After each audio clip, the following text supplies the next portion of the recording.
नमस्कार, the wire में आपका स्वागत है। मैं हूं आरफा खानम शेरवानी। सुप्रीम कोर्ट ने वो याचिका रद्द कर दी है जिसमें नीट और जेईई के इम्तहान को मुलतवी करने की, पोस्टपोन करने की गुजारिश की गई थी सुप्रीम कोर्ट से, क्योंकि कोविड-19 की वजह से कहा गया था ये सुरक्षित नहीं है, छात्रों को संक्रमण हो सकता है और इसके अलावा पिछले लगातार कई महीनों से पढ़ाई का भी वो माहौल नहीं बन पाया। तो संक्रमण इसमें ख़ास वजह बताई गई और सुप्रीम कोर्ट ने ये कहा कि कोविड-19 की वजह से ज़िंदगी को पोस्टपोन नहीं किया जा सकता। सुप्रीम कोर्ट का ये कहना है कि ज़िंदगी नहीं रुक सकती और छात्रों के भविष्य के लिए ही वो ये फैसला ले रहे हैं कि जो तय समय है उस पर ये इम्तिहान होना चाहिए। तो साफ तौर पर एक बड़े तबके में छात्रों के इसको लेकर काफ़ी निराशा है, एक तनाव है, दुख का भी माहौल है कि क्या वो एक तरफ ये देखें कि एक पैंडेमिक के बीच में इम्तिहान देने जाएं, यानी कि अपने जो स्वास्थ्य है उसकी सुरक्षा को देखें या अपने भविष्य को देखें। सुप्रीम कोर्ट ने साफ कर दिया है कि फ़िलहाल ये इम्तिहान सितंबर में ही होंगे, जिस तरह से पहले ही इनको लेकर स्केड्यूल बन चुका है। 2 बार आपको बता दें कि इम्तिहान पहले ही मुलतवी हो चुके हैं। अब इसमें एक बड़ा तबका छात्रों का ऐसा है जो ये समझता है कि शायद उनके साथ इंसाफ नहीं हुआ है और इसलिए उनका ये कहना है कि कैसे कोविड-19 के टाइम पर, जबकि हर वक्त जो है बड़े से बड़े हाई प्रोफाइल लोग, देश के गृह मंत्री, उनको भी संक्रमण हो गया, उत्तर प्रदेश के 2 मंत्रियों की जान चली गई, इसके अलावा पूर्व राष्ट्रपति को हो गया और लगातार फिल्म स्टार्स और सबकी खबरें आ रही हैं। हर रोज़ कोई रोज़ ऐसा नहीं गुजरता जिसमें वो लोग जिनको सबसे ज़्यादा प्रोटेक्टेड कहा जाता है, यानी कि जिनकी सुरक्षा का चाहे स्वास्थ्य हो या शारीरिक जो सुरक्षा है उनका सबसे ज़्यादा ध्यान रखा जाता है, उनके महत्व की वजह से उन वीवीआईपीज़ को भी लगातार संक्रमण की खबरें आ रही हैं। ऐसे में छात्र अपने को कैसे बचा पाएंगे? और 25 लाख कम से कम ऐसे छात्र हैं जो इन इम्तहानों को देते हैं। ये एक तरह से एक ऑल इंडिया कॉमन मेडिकल और इंजीनियरिंग एग्ज़ाम होता है जिसको लेकर ये भविष्य भी तय होता है कहीं ना कहीं स्टूडेंट्स का, और इसीलिए जो स्टेक्स हैं वो काफ़ी हाई हैं। दूसरी तरफ से जो आर्ग्यूमेंट है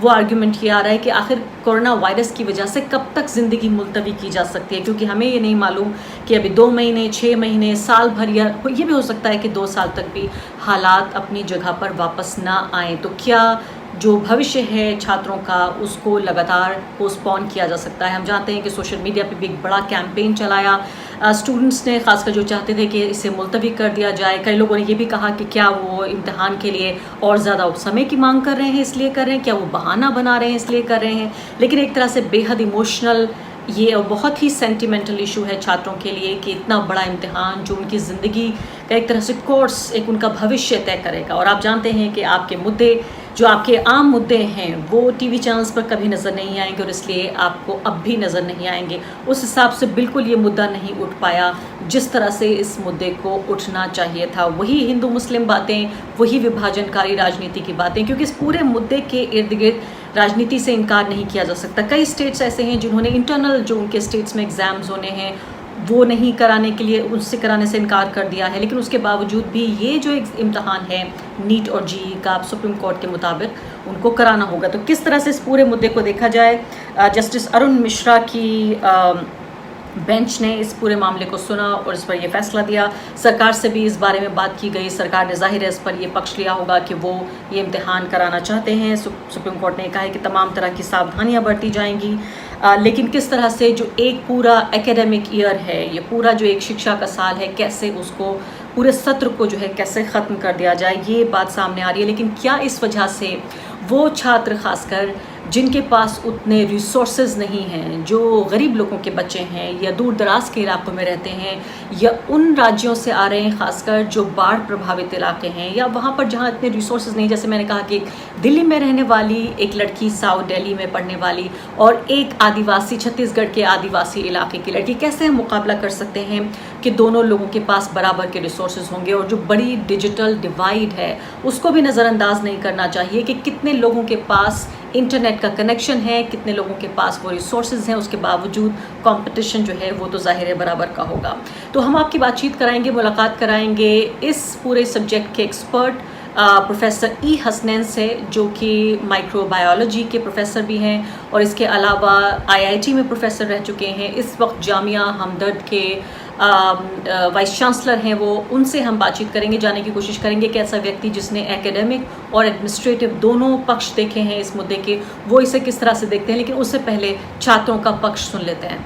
सबसे पहला रीज़न ये है कि जो नंबर ऑफ स्टूडेंट्स हैं अराउंड 25 लाख प्लस, अगर दोनों एग्जाम्स को हम कंबाइन कर दें तो इतने बड़े नंबर में स्टूडेंट्स के एग्ज़ाम को कंडक्ट करा पाना, वो भी सेफली इस पैंडेमिक के बीच में, एक बहुत बड़ी चुनौती होने जा रही है। और इसमें एक दो नहीं लाखों जिंदगियां रिस्क पे होंगी, क्योंकि आपको ये समझना होगा कि जो नंबर ऑफ स्टूडेंट्स हैं वो तो सिर्फ एग्जाम में अपीयर होते हैं, हर स्टूडेंट के साथ पेरेंट्स जाते हैं सेंटर तक, तो एक बहुत बड़ा क्राउड जो होता है वो सेंटर के अराउंड गैदर होगा, और ऐसे में जो स्टूडेंट्स हैं उनकी सेफ्टी की रिस्पॉन्सिबिलिटी कौन लेगा। दूसरा इंपॉर्टेंट पॉइंट ये है कि बिहार, असम समेत कई राज्य ऐसे हैं जो कि बाढ़ में डूबे हुए हैं, बाढ़ से ग्रस्त हैं, तो एक पैंडेमिक, दूसरा बाढ़, उसके बाद जो नंबर ऑफ सेंटर्स हैं वो इतने लिमिटेड हैं इन स्टेट्स में कि इस पैंडेमिक और बाढ़ के बीच उन सेंटर्स तक पहुंच पाना उन स्टूडेंट्स के लिए एक बहुत बड़ा टारगेट होने वाला है, जो कि उनके एग्जाम्स को और उनके प्रिपरेशन को जेओपार्डाइज कर रहा है। थर्ड पॉइंट ये कि we are talking about SOPs कि स्टैंडर्ड ऑपरेटिंग प्रोसीजर बनेगा, एग्जाम सेफली होंगे, बट अभी तक जो 3 एग्जाम्स मैं आपके सामने बता सकता हूँ जो अभी अभी कंडक्ट हुए हैं इस पैंडेमिक के बीच में, चाहे वो यूपी बीएड का एग्जाम हो, केसीईटी का एग्जाम हो या कॉमेड का एग्जाम हो जो आज ही हुआ है, तीनों में कहीं भी कोई भी एसओपी फॉलो नहीं हुई है। क्राउड्स साफ साफ पिक्चर्स में देखे जा सकते हैं। वहाँ यूपी बीएड के एग्जाम में जो अपीयर हुए स्टूडेंट्स थे उनका जो कोरोना टेस्ट का रिजल्ट रहा है वो हाईली पॉजिटिव रहा है as compare to others UP के अंदर। उसके अलावा अगर हम बात करें कि जो ट्रांसपोर्टेशन की प्रॉब्लम है, ट्रेन जो है वो लिमिटेड चल रही है, रोड ट्रांसपोर्ट बंद है। बिहार जैसे स्टेट की बात करें तो वहाँ पे 6 सितंबर तक लॉकडाउन है। तो अगर बिहार में 6 सितंबर तक लॉकडाउन बढ़ाया है बिहार की गवर्नमेंट ने, तो इसका सीधा सा मतलब है कि कोविड-19 की वजह से जो वहाँ सिचुएशंस हैं वो बाहर निकलने को लेकर के फिजिबल नहीं है। बट जेईई और नीट का एग्जाम वहां भी कराए जाने की बात हो रही है। अगर जेईई के एग्जाम के डेट की बात करें तो ये 1 to 6 सितंबर की डेट है। बिहार में 6 सितंबर तक लॉकडाउन है। तो आप समझिए कि जिस स्टेट में लॉकडाउन ऑलरेडी एक्सटेंड किया जा चुका है वहां पे हम लाखों स्टूडेंट्स को बोलते हैं कि एग्जाम सेंटर पे जाओ, एग्जाम दो, क्राउड का हिस्सा बनो। कोई भी एसओपी क्या इन्हें बचा पाएगी? प्रोफेसर हसनैन, मैं आपकी तरफ आना चाहती हूँ। सबसे पहला मेरा सवाल आपसे यही है कि एक ऐसा व्यक्ति जिसने न सिर्फ की जो शैक्षणिक यानी कि एकेडमिक जो साइड है वो देखा है शिक्षा का, बल्कि जो उसका प्रशासनिक पक्ष है वो भी आपने देखा है, और आपको कई दशकों का एक्सपीरियंस है हायर एजुकेशन को देखते रहने का। सुप्रीम कोर्ट ने ये कहा है कि हम छात्रों के लिए, यानी दोनों तरफ से छात्रों की भलाई की बात हो रही है, सरकार भी वही बात कर रही है, छात्र भी अपनी भलाई की बात कर रहे हैं, जो वकील उनको रिप्रेजेंट कर रहे हैं वो भी उनकी बात कर रहे हैं, और सुप्रीम कोर्ट भी उनकी बात कर रही है। अब इस सब में ये देखना होगा कि ये जो इतना बड़ा क्राइसिस है इसको कैसे पार किया जाए और छात्रों को नुकसान ना हो। सुप्रीम कोर्ट का कहना है कि उनके भविष्य को खतरे में ना डालने की वजह से हमें ये इम्तिहान अपने समय पर कराने होंगे। आई थिंक ये इसके दोनों पहलू हैं। एक पहलू है एज अ स्टूडेंट और दूसरा पहलू है as a public health person और also as a guardian of the student. As a student clearly I don't want to lose my year, और अगर एग्जाम आज नहीं होता, ये don't forget this exam has been postponed twice earlier. जैसा कि आपने सुना होगा कि नीट का जो एग्जाम था that was earlier supposed to be somewhere in May 3rd if I remember correctly, and उसके बाद पोस्टपोन होकर जुलाई में गया, जुलाई 26 को। एंड नाउ सुप्रीम कोर्ट ने इसका डेट जो फिक्स किया है, टेस्टिंग नेशनल टेस्टिंग एजेंसी ने, वो आई थिंक सितंबर की 16 या 13, पता नहीं 13 सितंबर शायद फिक्स किया। अलग अलग है, नीट का अलग है, जेईई का अलग है और जेईई का अलग है। Let me at the outset say that these two exams are today, in my opinion, the most competitive exam anywhere in the world. मेरे ख्याल से दुनिया में कोई एग्जाम इस लेवल के कंपटीशन ऑफर शायद नहीं करता है। In the term for immediately a high school student who passes high school, उसके लिए ये एग्जाम इतना ज़्यादा कम्पिटिटिव एग्जाम कहीं दुनिया में नहीं होता है। वजह सिर्फ यही है कि इसके वजह से स्टूडेंट को अपॉर्चुनिटी मिलती है कि या तो वो टॉप इंजीनियरिंग स्कूल में चला जाए या टॉप मेडिकल स्कूल में चला जाए, depending on how he scores. तो इस एग्जाम की वैल्यू बहुत है, इस एग्जाम का महत्व बहुत ज्यादा है, और उस महत्व के कारण ये बहुत से छात्रों को आकर्षित करता है, अपनी तरफ अट्रैक्ट करता है। तो एज अ स्टूडेंट मेरा मानना है कि I do not want to lose my 1 year. अगर एग्जाम सितंबर के बाद होता है तो we will clearly lose 1 year, no doubt in my mind. Exam के बाद आपको फिर प्लेसमेंट होगी, फिर काउंसलिंग होगी, फिर क्लासेस होंगे. चलिए मान लिया कि आप अपना समर वेकेशन कम कर देंगे, लेकिन फिर भी जहाँ क्लासेस शुरू हो जाने चाहिए थे अगस्त से, जुलाई से, अब ये सितंबर में तो एग्जाम हो रहा है, तो एडमिशन कब करेंगे आप, क्लासेस कब शुरू होगी? तो you have the problem of losing. Would you want to do it? Now, coming from the public health perspective and coming from the perspective of a guardian, if my son or daughter would like to take the exam, and given the fact that we are in a world's perhaps the most serious pandemic the world has ever seen in 100 years, ये मैं नहीं कह रहा हूँ, ये WHO के director general कह रहे हैं कि 100 साल में ऐसी खराब पैंडेमिक कभी नहीं हुई थी. इस पैंडेमिक के हालात में ये क्या मौजू होगा, ये क्या उचित होगा कि हम एग्जाम लेने जाएं? उसके लिए आपने कोई 100 से ऊपर सेंटर्स बनाए हैं ऑल ओवर इंडिया. एनटीए ने आई थिंक 131 या पता नहीं something like that, close to 200 centre और पूरे देश भर में. पूरे देश भर में. ये पहलू है, इस पर एनटीए को गौर करना चाहिए, because that will simply mean कि there would be a possibility of disruption of the minimum distance of 2 meters. Yes, भी देखिए आपकी 25 लाख स्टूडेंट्स हैं, या 25 लाख मतलब उनके साथ उनके गार्जियंस भी आएंगे, वो ट्रेन में सफर करेंगे, कुछ जहाज में सफर करेंगे. 25 लाख लोग जो हैं वो 2-4 दिन के भीतर पूरे देश में जा रहे होंगे. मेरा मानना है कि इसके लिए उनको चाहिए कि इसमें स्टूडेंट की जो टेस्टिंग सेंटर्स हैं वो कम से कम 10 गुना बढ़ाई जाए, कम से कम 10 times बढ़ाई जाए, so that we can still live with the COVID and also cause least chance of catching an infection. देखिए, COVID is not something that kills a very large number of people, but the kind of problems that it is associated with, the kind of post-COVID symptoms it causes, and also the fact that it is a very infectious. It belongs to the simple flu virus, जो flu virus नज़ला ज़ुकाम जैसे होता है, उसी member का family है, लेकिन this virus has evolved into being such a very proactive virus कि ये हर तरह के काम करता है. तो उसमें ये जरूरी है, मेरा मानना है, as a health care person, at the same time as a जो कि मॉलिक्यूलर बायोलॉजी को भी उतना ही अच्छा जानता है जितना एजुकेशन को. जी, तो उसी नजरिए से मेरा ज़ाती ख्याल है कि एनटीए को जितने इन्होंने 200 से कम सेंटर्स की बात कर रहे हैं ऑल ओवर इंडिया, हमारी ये 25 लाख के बच्चे, तकरीबन 25-30 लाख बच्चे टेस्ट देंगे, और सिर्फ लेस देन 200, और प्लस उनके साथ हर एक बच्चों के साथ 2 लोग लेके चलिए, आप एक ही लोग लेके चलिए, तो 25 लाख एक्स्ट्रा हो गए, तो 50 लाख लोग आप सोचिए 200 जगहों में जाएंगे, तो ये तो we will be inviting spread of the virus. तो इसलिए बहुत जरूरी है कि ये नंबर्स हम बढ़ाएं, एटलीस्ट 10 times तो बढ़ाएं. उसके लिए चैलेंज. अगला सवाल आपसे पूछना चाहती हूँ मैं, क्योंकि सवालों की तादाद ज्यादा है और स्टूडेंट्स बहुत ज्यादा स्ट्रेस में है. हम जानते हैं कि 2 बार पोस्टपोन हो चुका है, लेकिन कब तक पोस्टपोन होगा? कोर्ट का भी ये कहना है कि हमें वायरस के साथ जो है वो जीने की आदत डालनी होगी, जिंदगी जो है रुक नहीं सकती वायरस की वजह से. लेकिन मैं उस नजरिए से जानना चाहती हूँ कि भारत में जिनका आपने जिक्र किया, चूंकि ये इतना बड़ा मौका है और चूंकि इस पर कहीं ना कहीं पूरी जिंदगी निर्भर करती है कि आप डॉक्टर बन पाएंगे या नहीं, आप इंजीनियर बन पाएंगे या नहीं, आपकी जिंदगी उस तरह से होगी जैसे आपने सोचा है. मैं तो ये सोच रही हूँ कि एक तरफ एक डॉक्टर का बेटा होगा, एक तरफ एक ब्यूरोक्रेट का बेटा होगा, दूसरी तरफ एक मजदूर की बेटी होगी, एक तरफ एक दिल्ली में रहने वाला बच्चा है और दूसरी तरफ एक छत्तीसगढ़ के आदिवासी इलाके की एक लड़की है. उन सबको बराबर मौका मिलना चाहिए, और इसीलिए शायद हमारे ये कम्पिटिटिव एग्जाम्स भी होते हैं. क्या आपको लगता है कि चूंकि वायरस, लॉकडाउन और इन तमाम तरह की समस्याओं के बीच इतने स्ट्रेस में इस एग्जाम को कराना क्या एक लेवल प्लेइंग फील्ड होगा उन लोगों के लिए, खासकर जिनके पास ज्यादा रिसोर्सेज हैं, जिनके पास बिल्कुल या बहुत कम रिसोर्सेज हैं?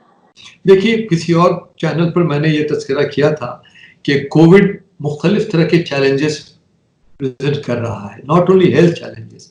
I think it's the first time that COVID is presenting one of the biggest challenges. I'm not too sure if our concerned people are taking note of it. The challenge of digital divide. ये digital divide इतना तेजी से बढ़ रहा है हमारे मुल्क में. डिजिटल एम्पावरमेंट करना बहुत जरूरी है. हम लोग हर तरह के एम्पावरमेंट की बात कर रहे हैं, लेकिन जैसा कि आपने बताया, एक मुफस्सिल में रहने वाला बच्चा, एक गांव में रहने वाला बच्चा, उसकी भी आकांक्षाएं हैं कि मैं भी all India institute of medical science Delhi में MBBS करूंगा, IIT दिल्ली में मुझे बीटेक में एडमिशन होगा, वो क्या कर सकता है? मेरे ख्याल से नहीं कर सकता है। जहाँ गाँव में कई जगहों में जहाँ 2 घंटे लाइट आती है, ये बात है कि लाइट लग गई है सब कुछ, लेकिन are we able to provide power?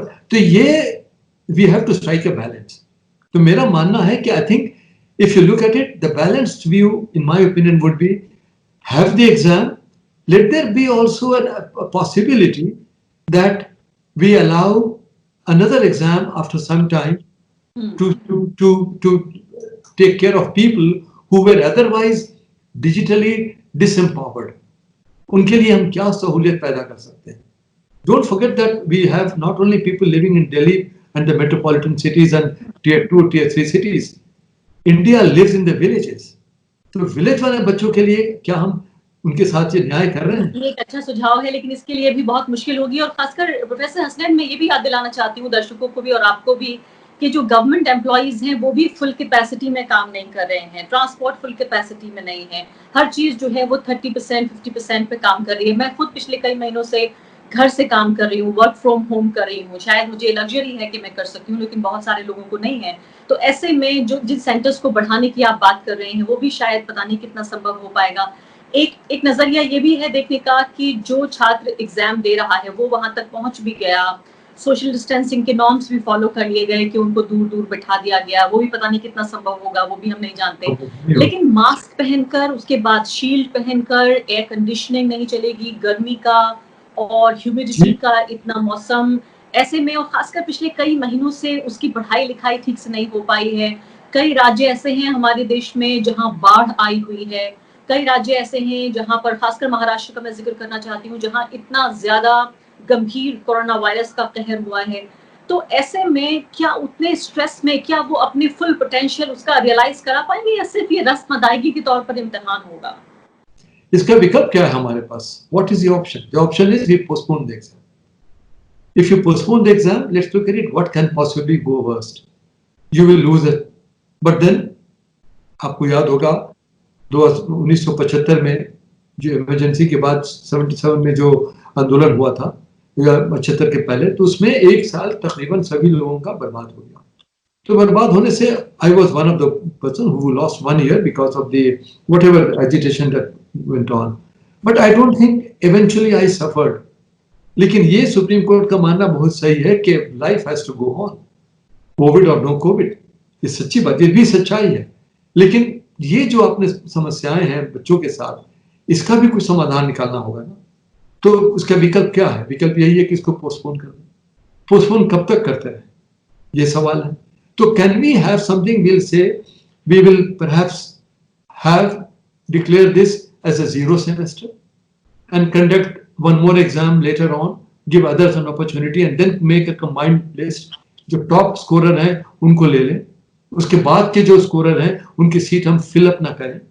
Give opportunities to people who have not been able to come for whatever reason. आप एग्जाम होने दीजिए, आपके पास कंप्लेंट आएंगी कि मेरे यहाँ तो बिजली नहीं थी, मेरे यहाँ तो फैन नहीं था, मेरे यहाँ ये नहीं था, मुझे अलाउ नहीं किया गया, मेरे पास मास्क नहीं था। तो ये ऐसे लोगों को एक अवसर और देना चाहिए। तो I was as a simple, अपने सवाल क्वेश्चन बहुत अच्छा रेज किया है। मैं तो कहूंगा कि we can do this in the 2-tier system. पहले टियर में फर्स्ट लिस्ट आप निकाल दें, don't fill up only 50% of the seats and let this be declared as a 0 semester. 0 semester से मुराद है कि हम, ठीक है, टोटल 4.5 साल का एमबीबीएस एग्जाम होता है, 4 साल का बीटेक होता है, इसको हम 4.5 में बीटेक पढ़ेंगे और एमबीबीएस 5 साल में पूरा कर देंगे। उससे किसी का नुकसान नहीं होगा। आई थिंक सुप्रीम कोर्ट का जजमेंट, ये फैसला भी बहुत माकूल है कि life has to go on. वो इसलिए भी कि COVID is not going to change, it has, we have to adjust to live in a world of कोविड-19। People talk about post COVID, मुझे तो सवाल करना होता उन लोगों से, what do you define by post covid? I don't think I see post covid happening very soon. तो क्या we keep on delaying things? I think this is something Hasnain साहब, इसके अलावा सवाल यहाँ पैदा हो रहा है कि हम जो जो लेस प्रिविलेज लोग हैं या अंडर प्रिविलेज हैं उनका जिक्र कर रहे हैं, तो उसमें बहुत से छात्र ऐसे होंगे जिनके लिए 1 साल लूज़ करना शायद वो भी अफोर्ड ना कर पाएँ, कहीं से उधार लेके किसी तरह से पैसे मैनेज करके, कहीं ट्यूशन, कोचिंग करके अपनी ही मेहनत से उन्होंने पढ़ाई की होगी। उनके लिए 1 साल खोने का मतलब है हो सकता है दोबारा वो अपीयर होने का उन्हें मौका भी ना मिले। तो हसनैन साहब बहुत-बहुत शुक्रिया। उम्मीद हम ये करते हैं कि आपका जो सजेशन है ये बहुत ही एक तरह से एक दरमियाना एक मध्य मार्ग आपने लिया कि एक तरफ सुप्रीम कोर्ट भी स्टूडेंट्स के बारे में सोच रहा है, लेकिन सरकार को जिम्मेदारी है सरकार की, और उम्मीद ये हम कर सकते थे, हो सकता है कि अभी भी सुप्रीम कोर्ट इस पर ध्यान दे कि वो अपने जजमेंट, अपने वर्डिक्ट के समय वो ये भी अगर गाइडलाइन जारी करते कि हम इस बात को अलाउ कर रहे हैं, लेकिन सरकार को ये सुनिश्चित करना होगा कि इन चीजों के साथ इम्तिहानों को दिया जाए। बहुत बहुत शुक्रिया आपका। बस एक रिएक्ट करना चाहूंगा। मैं ये नहीं कह रहा हूँ कि एक साल करें, मैं कह रहा हूँ एक सेमेस्टर 6 महीना एडमिशन हो गया आपका, 6 महीने के बाद दूसरों बच्चों को तो every student will can join, so you lose only 6 months। Right, बहुत बहुत शुक्रिया। द वायर के और वीडियोस देखने के लिए सब्सक्राइब करें और बेल आइकन पर क्लिक करें। स्वतंत्र पत्रकारिता की आर्थिक मदद करने के लिए डिस्क्रिप्शन में दिए गए लिंक पर जाएं और अपनी राशि चुनें।